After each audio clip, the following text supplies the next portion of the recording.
Hey, what's up guys? This is me Lovejeet Arora. स्वागत है आप सभी बच्चों का आज की इस क्लास के अंदर। तो चलिए कहानी शुरू करते हैं। कहानी कहती है कि आज हमें मैम बताने वाले हैं ऑल्टर और अपडेट के बीच में अंतर। बिल्कुल ये एक ऐसा डिफरेंस है जो कि द मोस्ट इंपॉर्टेंट है और कहीं कि एग्जाम में आ सकता है। क्यों नहीं आ सकता, बिल्कुल आ सकता है। और बात करेंगे हमारे अभी जो लास्ट ईयर जो बीता हुआ एग्जाम है आईपी का, उसके अंदर आपके पास यही सेम क्वेश्चन था जिसमें पूछा गया था ऑल्टर अपडेट के बीच में अंतर क्या है। तो आपको डिफरेंस वाले जो क्वेश्चन है जिसमें ड्रॉप डिलीट का डिफरेंस, डीडीएल डीएमएल का डिफरेंस, कार्डिनलिटी, डिग्री, ये सारे डिफरेंसेस आपको अच्छे से करने हैं। तो चलिए फिर कहानी शुरू करते हैं ऑल्टर और अपडेट के साथ में। देखिए क्या चीज़ है, दोनों कमांड्स पहले तो अलग अलग घराने से बिलोंग करती है। मतलब ये जो ऑल्टर कमांड है ना, इसका जो कह लो घराना है ना, वो है जी डीडीएल यानी कि डेटा डेफिनेशन लैंग्वेज। ये डीएमएल के अंदर से आती है। अब देखो डीडीएल की जितनी भी कमांड्स है ना, वो सारी स्ट्रक्चर के ऊपर काम करती हैं, स्कीमा के ऊपर काम करती है आपके टेबल के। लेकिन डीएमएल की जितनी कमांड्स है ना, वो जो आपके टेबल के अंदर डेटा स्टोर्ड है ना, उसके ऊपर काम है जो करती है। मतलब एक तो जैसे आप कह लो कि एक तो मिस्त्री जो आपका घर बना रहा है, कंस्ट्रक्ट कर रहा है, स्ट्रक्चर बना रहा है कि कहाँ कमरे हैं और ये सब है ना, और दूसरा एक मिस्त्री है जो इंटीरियर का काम है, जो आपकी कर रहा है कि इस दीवार पे कौन सा कलर होगा और कलर के अकॉर्डिंग आपके पर्दे हैं जो चूज होंगे, है ना, ये सारी चीजें। तो मतलब दो आदमी हैं जो अलग अलग काम कर रहे हैं। एक तो घर के अंदर की सजावट का काम कर रहे हैं कि सामान कैसा मुझे अपडेट कराना, नया सामान कौन सा लेके आना है, और एक बंदा जो कंस्ट्रक्शन के ऊपर है जो ध्यान दे रहा है। तो यानी कि जब हम कंस्ट्रक्शन की बात करते हैं, स्ट्रक्चर की बात करते हैं, तब हम डीडीएल कमांड्स के पास जाएंगे। अब देखो क्या है कि आपने क्या किया, टेबल क्रिएट कर ली। तो क्रिएट कैसे किया, डीडीएल की ही कमांड क्रिएट कमांड के थ्रू आपने टेबल को क्रिएट कर लिया।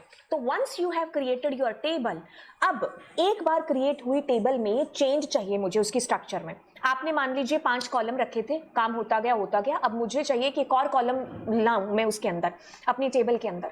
तो आप दोबारा से टेबल क्रिएट करने नहीं बैठोगे। ये वही बात हो गई कि यार हमने 2 कमरों का घर बनाया, बच्चे बड़े हुए, हमें लगा कि एक और कमरा आना चाहिए।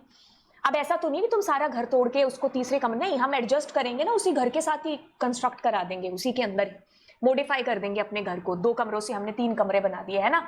तो बस यही सेम फंडा अगर हम अपनी पर्सनल लाइफ में फॉलो करते हैं तो हम यहाँ पर भी करेंगे कि हम कोई टेबल थोड़ी ना क्रिएट करने बैठेंगे। इतने करोड़ों का जो डेटा होगा आपकी टेबल के अंदर ना, हम उसको थोड़ी ना मतलब डिलीट कर दोबारा एंटर करवाते फिरेंगे। हम बनी हुई टेबल के अंदर ही जो है मॉडिफिकेशन कर देंगे।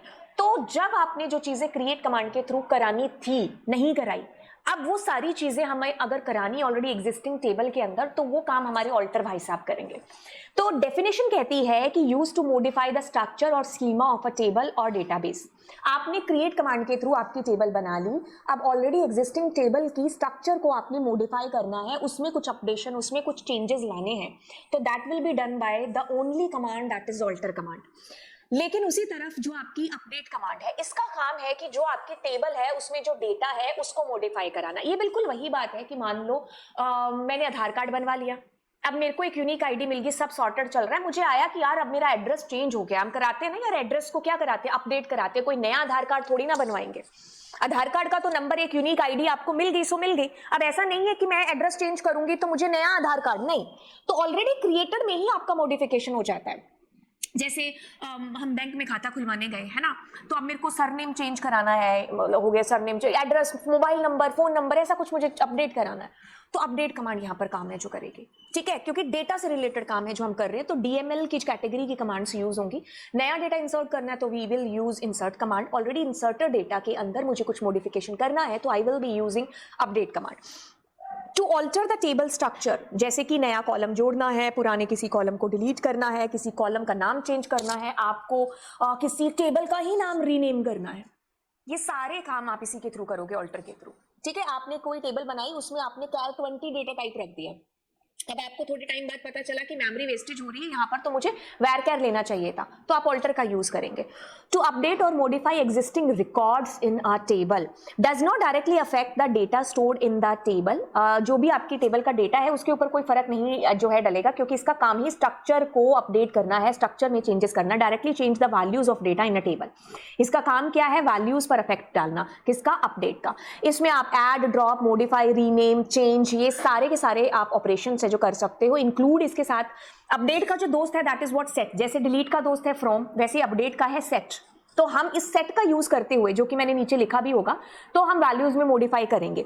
चेंजिंग द टेबल डिजाइन, जैसे कोई नया कॉलम जोड़ना, टेबल का नाम चेंज करना, टेबल के किसी कॉलम को मतलब अपडेट करना। जैसे किसी कॉलम का नाम आपने रोल नंबर लिख दिया, मुझे रोल और NO लिखना है, शॉर्ट नेम मुझे चाहिए, तो मैं इसका यूज करूंगी। टेबल का नेम रीनेम करना है, तब मैं इसका यूज करूंगी।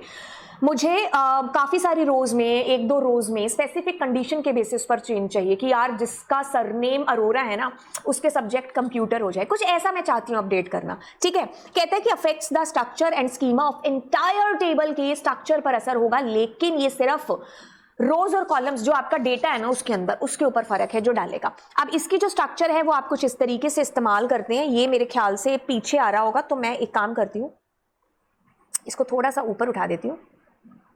ठीक है, ओनली एक्सप्लेनेशन जिससे हमारा इजी हो जाए। कहता है कि ऑल्टर टेबल का नाम ऐड करेंगे। ठीक है, और हम उसके जो है मतलब एक नया कॉलम जोड़ दिया, एड्रेस, और ये आपका आ गया। आप रीनेम कर सकते हो टेबल का नाम, रीनेम लगा करके। ठीक है, तो यहाँ पुराना नाम है, यहाँ नया नाम है, ये ओल्ड है और ये न्यू नेम है।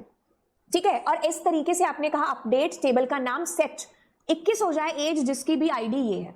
ठीक है, और अगर आपने वेयर क्लॉज इसमें नहीं लगाया तो सब बंदों की एज 1 साल प्लस हो जाएगी।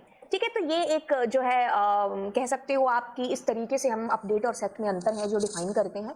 तो आई होप मैंने आपको चीजें बड़े ढंग से समझा दी होंगी। तो चलिए फिर मिलते हैं आपसे अगली क्लास के अंदर। And yes, do subscribe my channel, दोस्तों के साथ शेयर भी है जो आप चैनल को करिएगा। बाकी बातें बाद में।